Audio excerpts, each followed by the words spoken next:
If you come into face to face with a person who is sneezing or coughing with symptoms, the infective dose can be delivered in a single step. So if you come to face with a cough of a person who is contagious, 100% you are sure that you will be getting the disease. So this is the instance where you need to have a visor. So that will prevent this splashing droplets coming into contact with this thing. Visor and uh, mask is very important for healthcare workers to stay safe during the outbreak.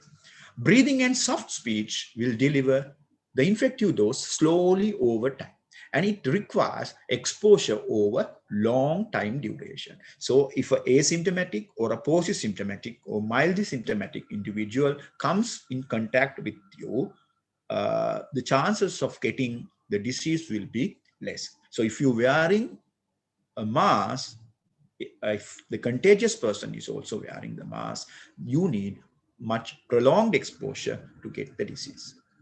When a person moves away from a probable source, the risk of transmission reduces. So in this society, we don't know who are the contagious individuals. So therefore, it is very important to stay at a distance from an unknown source. In CDC, they have found out that 6 feet is the critical distance that you have to maintain between a potential contagious individuals if you want to stay safe. When masks were worn, the contact emission will drop significantly. Hence, the risk of transmission drops significantly. A contagious person is breathing normally will release around 50 virions per minute. So at a rate of 50 virions per minute gives us a safe margin of 15 minutes to say safe 1 meter from an asymptomatic contagious person. So if you stay more than that, without mask, the risk of infection will go up, because within that time period, the threshold level of 1000 virions can be delivered to that person. When the contagious person wears a mask or suspected host wears a mask, the risk of infection significantly drops. A properly worn N95 mask will reduce the risk of transmission of COVID-19 almost by 100%. So if you are a healthcare worker, if you are involved in aerosol generating procedure with a very close proximity to a contagious person, the only way of protection is wearing an N95 mask. And I want to stress the fact that wearing a cover gown or a overall is not as protective as covering your nose and mouth. A contagious person at its height of infection per sneeze emit around 200 million viral particles. So definitely, if a symptomatic patient sneezes into your face in close proximity, definitely you will be getting the disease. The next concept I'm going to discuss is the viral load. Here you can see from this graph, the brown color graph shows you the viral load. So remember, the viral load is a reciprocate of CT value. So you get higher CT value, that means less viral load. Lower CT value, you get high viral load. But here, what I am going to show you is this line. This change is the viral load. When a person exposed to infected individuals, it will get the virus into the system attached to the respiratory epithelium. And there you have a time period known as incubation period. Here, incubation period is the time between entry of virus till the appearance of symptoms. So within this time period, the viral load increases. So once the patient is symptomatic, so that is in the green area, once the patient is symptomatic, the number of viral particles will be high. So that is why we say the antigen test will be positive within this symptomatic time period, and that is the time where the patient become invalid.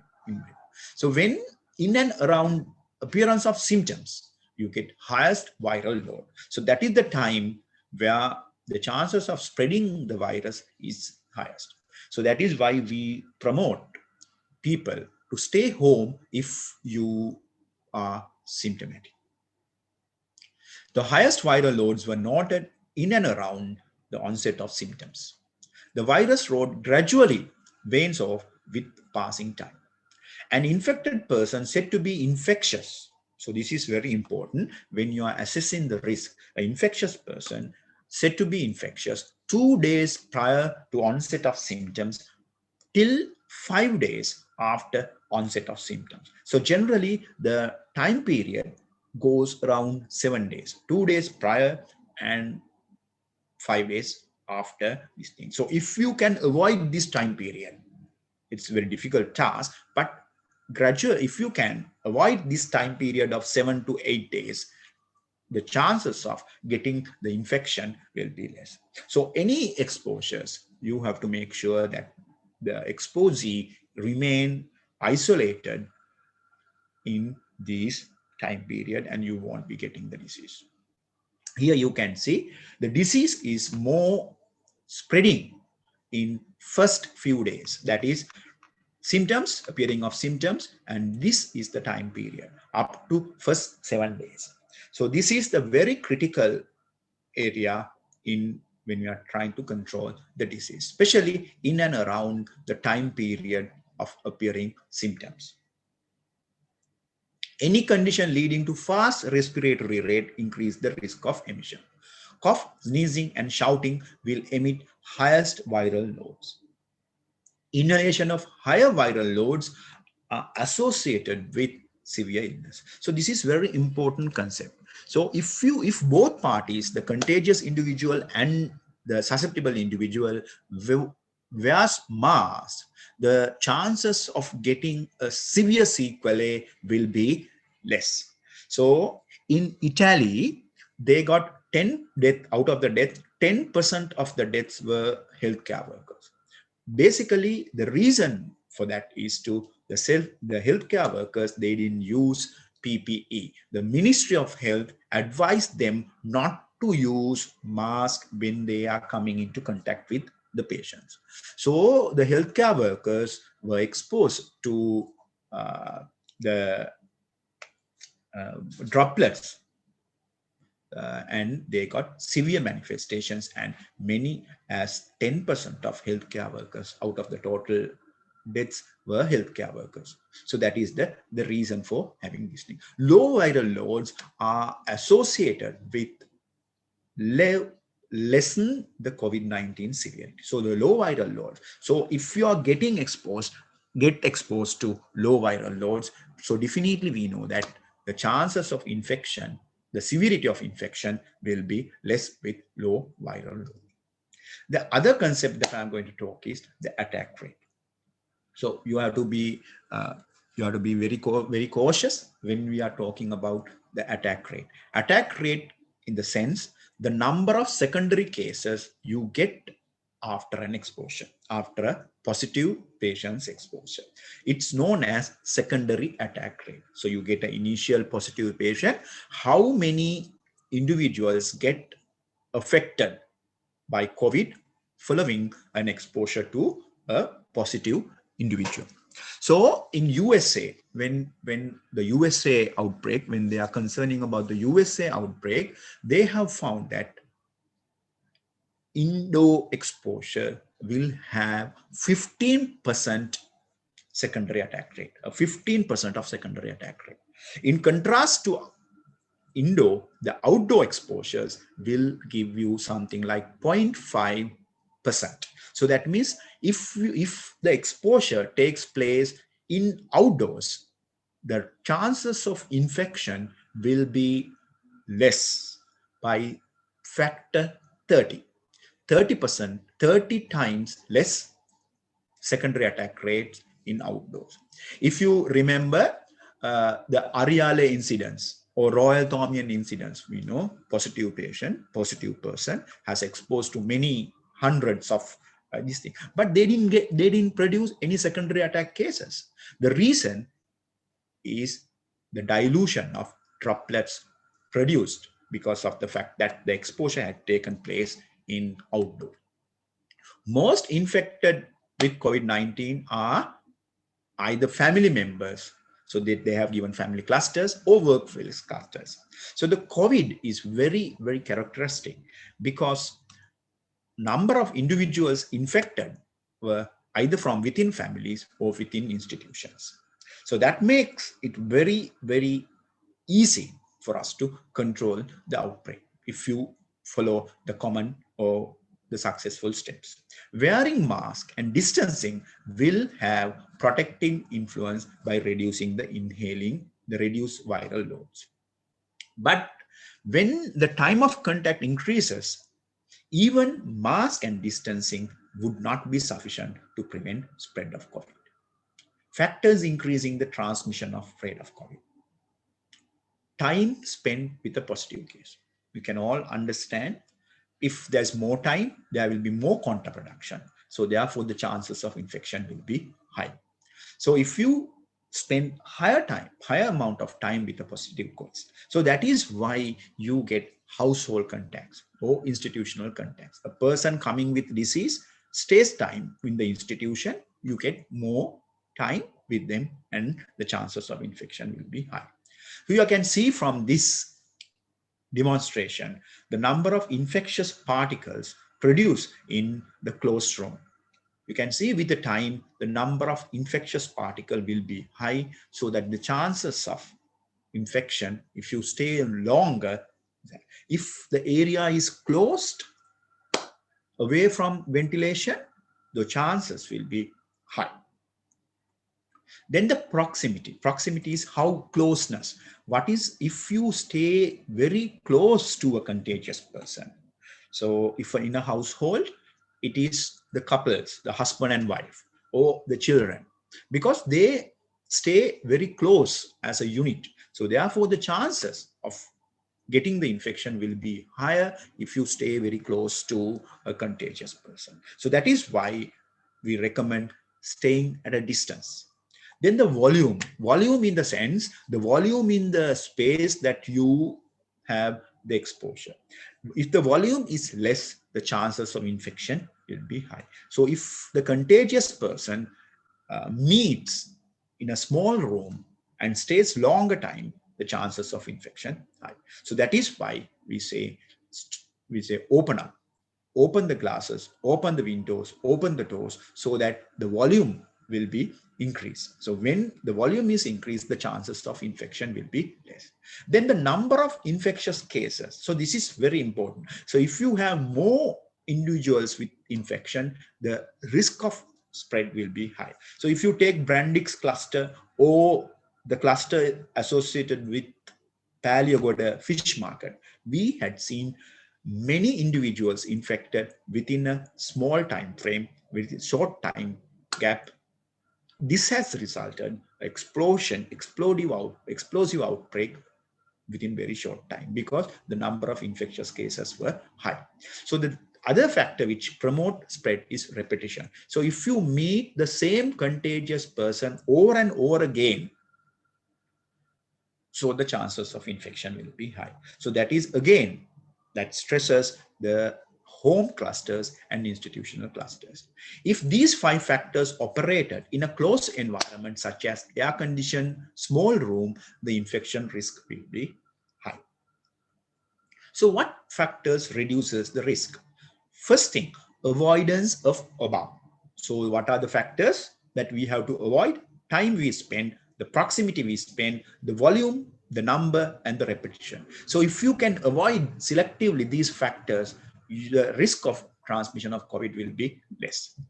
Then open up, let the air come into the room, which allow dilution of potential particles. We know naturally we erect barriers.